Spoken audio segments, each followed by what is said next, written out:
Welcome to my channel Saranya blogs. నేను మీ శరణ్య. ముందు వీడియోలో చెప్పాను కదండి మాకు ఈరోజు నోములు ఉన్నాయని.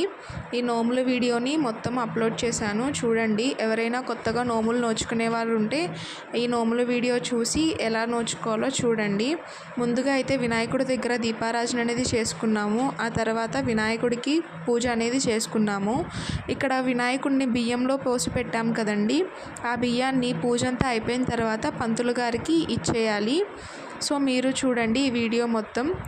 చాలామందికి పౌర్ణమి నోములు ఉంటాయి, అలాగే సోమవారం నోములు ఉంటాయి. సోమవారం నోములు వచ్చేసరికి మనం ఎప్పుడైనా నోచుకోవచ్చు.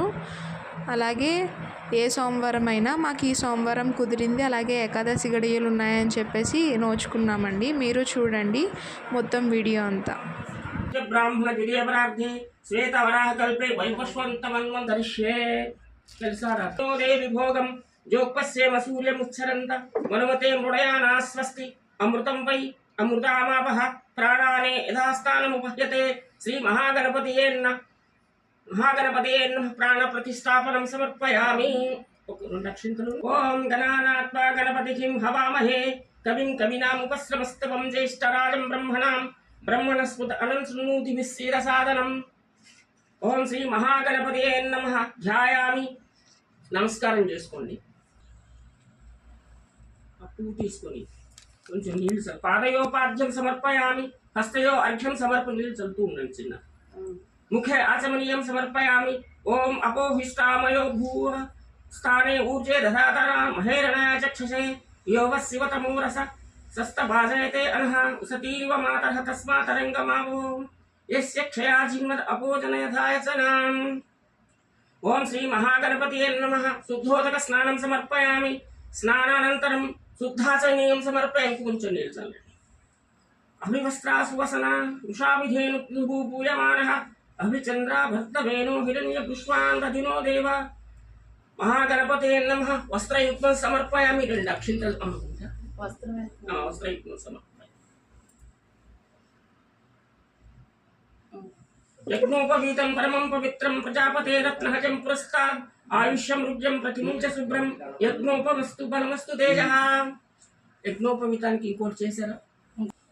గంధద్వారాంధరావర్షాం నిత్యపుష్టాం కరీషిణిం ఈశ్వరీం సర్వభూతానాం తామియోపహ్యే శ్రియం. శ్రీ మహాగణపతియే నమః. దివ్యశ్రీ చందనం సమర్పయామి. గంధం పెట్టండి. అయినతే పరాయణే దూర్వారోహంత పుష్పిని హృదాచ్చ పుండరీకాని సముద్రస్య గృహే ఇమే. శ్రీ మహాగణపతియే నమః. గంధశ్చోపరి అలంకారార్థాన్ అక్షతాన్ సమర్పయామి. ఇప్పుడు అక్షింతలు కానీ పూలతో కానీ పూజ చేయండి. ఓం సుముఖాయ నమః. ఓం ఏకదంతాయ నమః. ఓం కపిలాయ నమః. ఓం గజకర్ణకాయ నమః. ఓం లంబోదరాయ నమః. ఓం వికటాయ నమః. ఓం విఘ్నరాజాయ నమః. ఓం గణాధిపాయ నమః. ఓం ధూమకేతవే నమః. ఓం గణాధ్యక్షాయ నమః. ఓం ఫాలచంద్రాయ నమః. ఓం గజాననాయ నమః. ఓం వక్రతుండాయ నమః. ఓం శూర్పకర్ణాయ నమః. ఓం హేరంబాయ నమః. ఓం స్కందపూర్వజాయ నమః. ఓం సర్వసిద్ధిప్రదాయకాయ నమః. ఓం శ్రీ మహాగణపతియే నమః. నానావిధ పరిమళ పత్ర పుష్పాన్ని సమర్పయామి.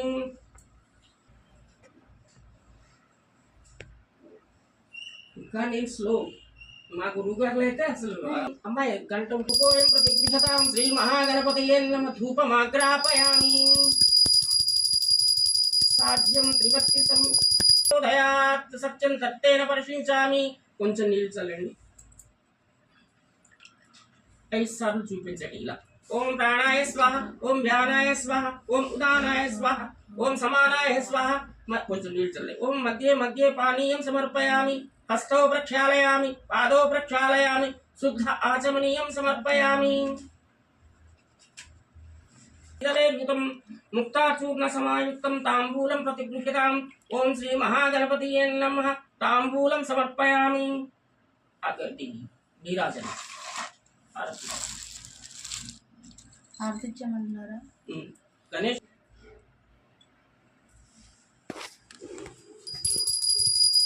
ఓం సమ్రాజాంజరాజంశ్రీరాజనే కుదే సమస్త శ్రీరస్తు సమస్త మంగళాని భవంతు. నిత్య శ్రీరస్తు నిత్య మంగళాని భవంతు. ఓం శ్రీ మహాగణపతియే నమః. ఆనంద కర్పూర నీరాజనం సమర్పయామి. ఒక నీటి చుక్క ఆ కాట మీద వేసి చూపించి తర్వాత మీరు కపిలోకచకర్ణః లంబోదరశ్చ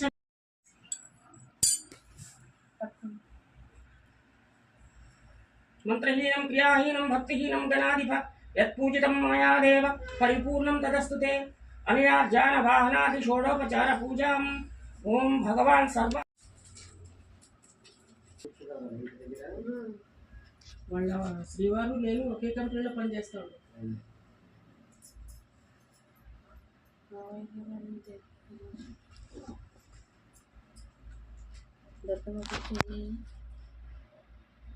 ఇంకా ఫస్ట్ నుంచి అలవాట్లు లేవు.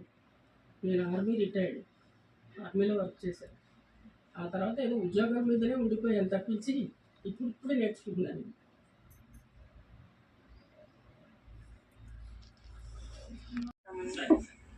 ఓం శివాయ నమః ప్రథమ గంధిం పూజయామి.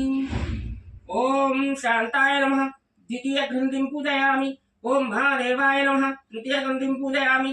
ఓం వృషధ్వజాయ నమః చతుర్థ గ్రంథిం పూజయామి. ఓం గౌరీశాయ నమః పంచమ గ్రంథిం పూజయామి. ఓం రుద్రాయ నమః షష్ఠమ గ్రంథిం పూజయామి. ఓం పశుపతయే నమః సప్తమ గ్రంథిం పూజయామి. ఓం భీమాయ నమః అష్టమ గ్రంథిం పూజయామి. ఓం త్రయంబకాయ నమః నవమ గ్రంథిం పూజయామి. ఓం స్వరహరాయ నమః ద్వాదశ గ్రంథిం పూజయామి. ఓం భర్గాయ నమః త్రయోదశ గ్రంథిం పూజయామి. ఓం శంభవే నమః చతుర్దశ గ్రంథిం పూజయామి. ఓం సర్వాయ నమః పంచదశ గ్రంథిం పూజయామి. ఓం సదాశివాయ నమః షోడశ గ్రంథిం పూజయామి. ఓం ఈశ్వరాయ నమః సప్తదశ గ్రంథిం పూజయామి. ఓం ఉగ్రాయ నమః అష్టాదశ గ్రంథిం పూజయామి. ఓం శ్రీకంఠాయ నమః ఏకోవింశతి గ్రంథిం పూజయామి. ఓం నీలకంఠాయ నమః వింశతి గ్రంథిం పూజయామి. ఓం మృత్యుంజయాయ నమః ఏకవింశతి గ్రంథిం పూజయామి. తర్వాత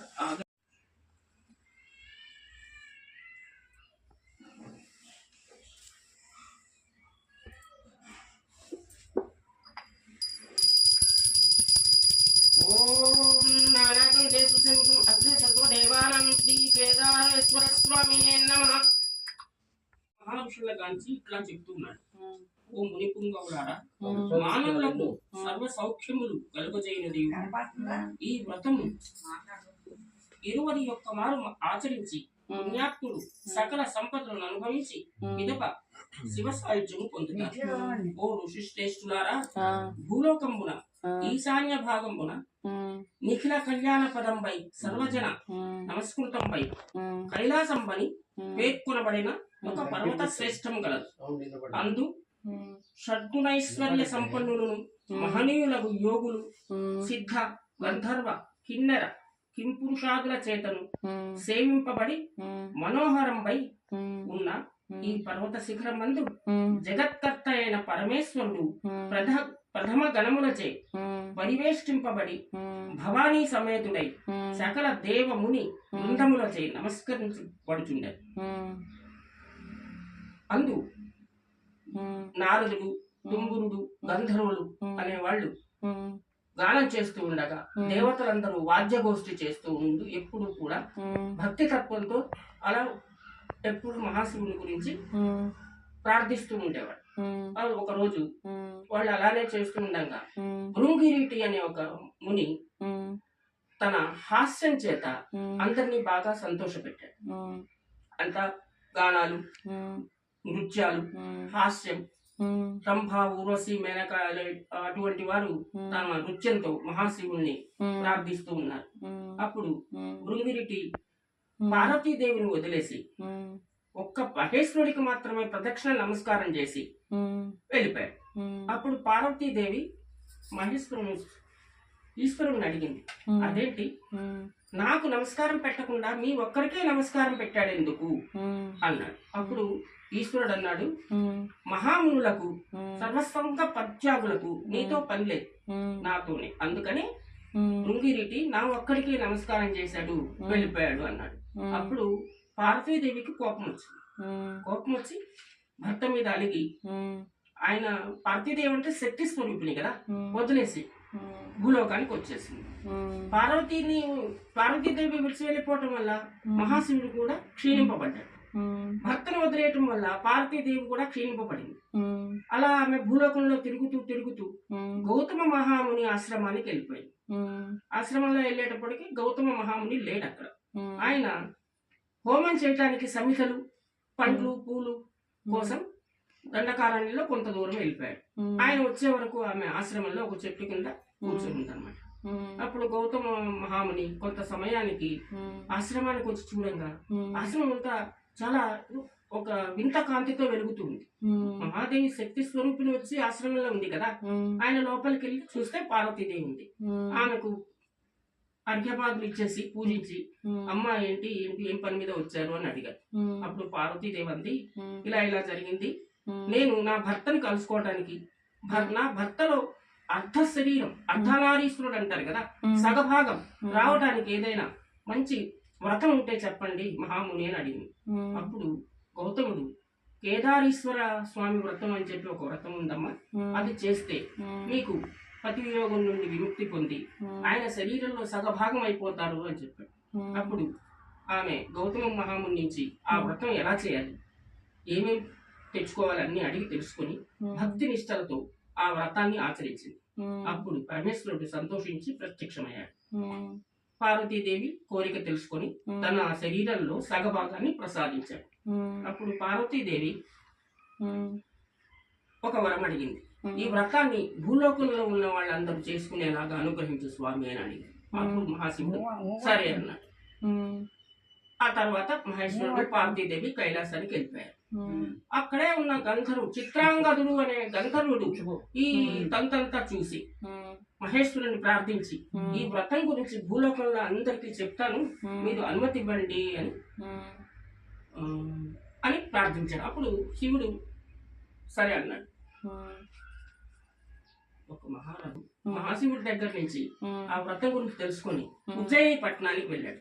అక్కడ వజ్రదంతుడు అనే మహారాజు ఉన్నాడు. ఆ మహారాజు దగ్గరికి వెళ్ళి, స్వామి, కేదారీశ్వర స్వామి వ్రతం అని చెప్పి ఒక మహత్యమైనటువంటి వ్రతం ఉంది. ఆ వ్రతాన్ని ఆచరించడం వల్ల సర్వ సౌఖ్యాలు, ధనధాన్యాలు కలుగుతాయి. మీరు మీ ప్రజలు అందరూ ఈ వ్రతాన్ని ఆచరించండి అని చెప్పి ఆ వ్రతం ఎలా చేయాలి, దానికి నియమ నిష్ఠలేంటి అని ఆయనకి వివరంగా చెప్పాడు. అప్పుడు వజ్రతంతుడు అనే మహారాజు ఆ వ్రతాన్ని తను ఆచరించి ప్రజలందరి చేత ఆచరింపజేసి సంతుష్టుడై సకల భోగ్యాలతో చక్రవర్తి అయిపోయి రాజ్యాన్ని పరిపాలిస్తూ ఉన్నారు. అదే ఉజ్జయిని పట్టణంలో ఇద్దరు కన్యకామలు ఉన్నారు. ఈ వ్రతం గురించి తెలిసింది వాళ్ళకు. వాళ్ళు వెళ్ళి వాళ్ళ నాన్నగారు కేదారీశ్వర స్వామి వ్రతం చేసుకుంటాం, మాకు అనుజ్ఞ ఇవ్వండి అని అడిగారు. అమ్మా, నేను ధనవంతుడిని కాదు, వ్రతం చేసుకోవాలంటే ధనం కావాలి, మీకు ఇచ్చేంత ధనం నా దగ్గర లేదమ్మా అని చెప్పారు. అప్పుడు ఆ ఇద్దరు అన్నారు, మీరు ధనం ఇవ్వక్కర్లేదు మాకు, మేము వ్రతం చేసుకుంటాం, మాకు అనుమతి ఇవ్వండి చాలు అన్నారు. అప్పుడు సరే అమ్మా, అంతా కేదారేశ్వర స్వామి దయ, ఆయన ప్రాప్తం ఉంటే ఎలాగోలా వ్రతం చేసుకోండి అని చెప్పన్నాడు. అప్పుడు వీళ్ళిద్దరు మహాదేవుని ప్రార్థించారు, ఎలాగైనా సరే మాకు వ్రతానికి కావాల్సిన పదార్థాలన్నీ అమ్మొచ్చు స్వామి అని. మహేశ్వరుడు సంతోషించి ఆ వ్రతం ఆచరించడానికి వాళ్ళకి ఏమేం కావాలో అన్ని ఇచ్చేశారు. అప్పుడు ఆ ఇద్దరు కూడా ఒక వనంలోకి వెళ్ళి మర్రి చెట్టు కింద కూర్చొని భక్తి నిష్టలతో ఆ వ్రతాన్ని ఆచరించారు. ఆ వ్రతం మహిమ వల్ల వాళ్ళిద్దరు తదనంతర కాలంలో పెద్ద ఆమె పేరు పుణ్యవతి, ఆయన ఉజ్జయిని మహారాజుని పెళ్లి చేసుకొని సర్వ సౌఖ్యాలు అనుభవించింది. చిన్నమ్మ పేరు భాగ్యవతి, ఆమె చోళ మహారాజును పెళ్లి చేసుకొని సర్వ సంతోషాలు అనుభవిస్తూ ధనధాన్యాలతో పిల్లా పాపలతో చాలా సంతోషంగా ఉన్నారు. కానీ కొంతకాలానికి భాగ్యవతికి ధనగర్వం చేత కేదారీశ్వర స్వామిని విస్మరించి ఆయన వ్రతం చేయటం మానేసింది. ఆ కేదారీశ్వరుడికి కోపం వచ్చి, నా వ్రతం చేయటం మానేశావు కాబట్టి అని శాపం ఇచ్చాడు. అప్పుడు చోళరాజు ఏదో ఒక చిన్న కారణంతో భార్య పిల్లలిద్దరిని తన రాజ్యం నుంచి వెళ్ళగొట్టాడు. ఇంకా ఆమెకు దిక్కుతోచక అరణ్య మార్గాన వెళ్తూ ఒక బోయవాని గృహంలో విశ్రమిస్తూ ఉందన్నమాట. అప్పుడు భాగ్యవతి చెప్పింది, నాయన, ఉజ్జయిని మహారాజు భార్య పుణ్యవతి నాకు అక్క, నీకు పెద్దమ్మ అవుతుంది, వెళ్ళి మనకు ధన సహాయం ఏమన్నా చేయమని చెప్పి అడిగయ్యా అని చెప్పి కొడుకుని పంపించింది. వాడు ఉజ్జయిని రాజ్యానికి వెళ్ళి పెద్దమ్మ దగ్గరికి వెళ్ళి, పెద్దమ్మ ఇది ఇలా జరిగింది, ఏమన్నా ధన సహాయం చేయండి అని చెప్పి అడిగాడు. ఆ పుణ్యవతి మంచిగా ధనపు రాసులను సంచీల నిండా నింపి ఆ పిల్లవాడికి ఇచ్చింది. ఆ పిల్లవాడు మార్గ మధ్యలో వస్తూ ఉండగా ఈశ్వరుడు దొంగల వేషం ధరించి ఆ ధనాన్నంతా దోచుకొని వెళ్ళిపోయాడు. మళ్ళీ అతడు వాళ్ళ పెద్దమ్మ దగ్గరికి వెళ్ళి, పెద్దమ్మ ఇలా జరిగింది అని చెప్తే మళ్ళీ ఆమె ధనం ఇచ్చింది. ఆయన మళ్ళీ వస్తుంటే ఈసారి మాయా రూపంలో వచ్చి ఆ ధనాన్నంతా అపహరించాడు మహేశ్వరుడు. అప్పుడు మళ్ళీ ఆయనకు జాలి కలిగింది. అయ్యా, ప్రత్యక్షమైన ఆయన కేదారనాథ స్వామి వ్రతం మీ ఆచరించకపోవటం వల్ల ఇవన్నీ మీకు జరుగుతూ ఉన్నాయి. కాబట్టి నువ్వు కేదారనాథ స్వామి వ్రతం ఆచరించు, ఈ దరిద్రం అంతా వెళ్ళిపోతుందని చెప్పాడు. అప్పుడు మళ్ళీ వాళ్ళ పెద్దమ్మ దగ్గరికి వెళ్ళి, పెద్దమ్మ ఇలా జరిగింది, ఏం చేయమంటావు అని అడిగితే ఆమె ఆ కేదారనాథ స్వామి వ్రతానికి కావలసినటువంటి పదార్థాలన్నీ సమకూర్చి ఆ పిల్లవాడి చేత కేదారనాథ స్వామి వ్రతం ఆచరించి మరలా ధనాన్ని సంచుల నిండా నింపి పంపించింది. మార్గ మధ్యంలో మహేశ్వరుడు ప్రత్యక్షమై ముందు 2 సార్లు అపహరించిన ధనాన్ని మొత్తం మళ్ళీ ఆ పిల్లవాడికి ఇచ్చేశాడు. అదంతా తీసుకొని తల్లి దగ్గరికి వెళ్ళి కొంతకాలానికి చతురంగా ఈశ్వరుని ప్రాప్తి వల్ల సర్వ సైన్యాలను సిద్ధం చేసుకొని చోళరాజు మీదకు దండయాత్రకు వెళ్ళాడు. చోళరాజు ఎవరంటే ఆయన తండ్రే కదా. తండ్రి ఎదురొచ్చి ఏదో అయిపోయింది అని చెప్పేసి మళ్ళీ రాజ్యానికి తీసుకెళ్లి భార్యా పిల్లలతో సుఖ సంతోషాలతో ఉన్నాడు.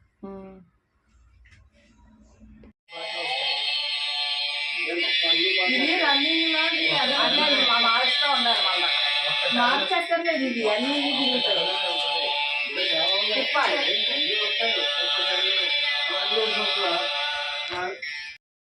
థ్యాంక్ యూ ఫర్ వాచింగ్ అండి. నా వీడియో కనుక మీకు నచ్చినట్లయితే లైక్ చేయండి, షేర్ చేయండి, అలాగే కామెంట్ చేయండి. మళ్ళీ నెక్స్ట్ వీడియోలో కలుసుకుందాం. అంతవరకు టేక్ కేర్, బాయ్.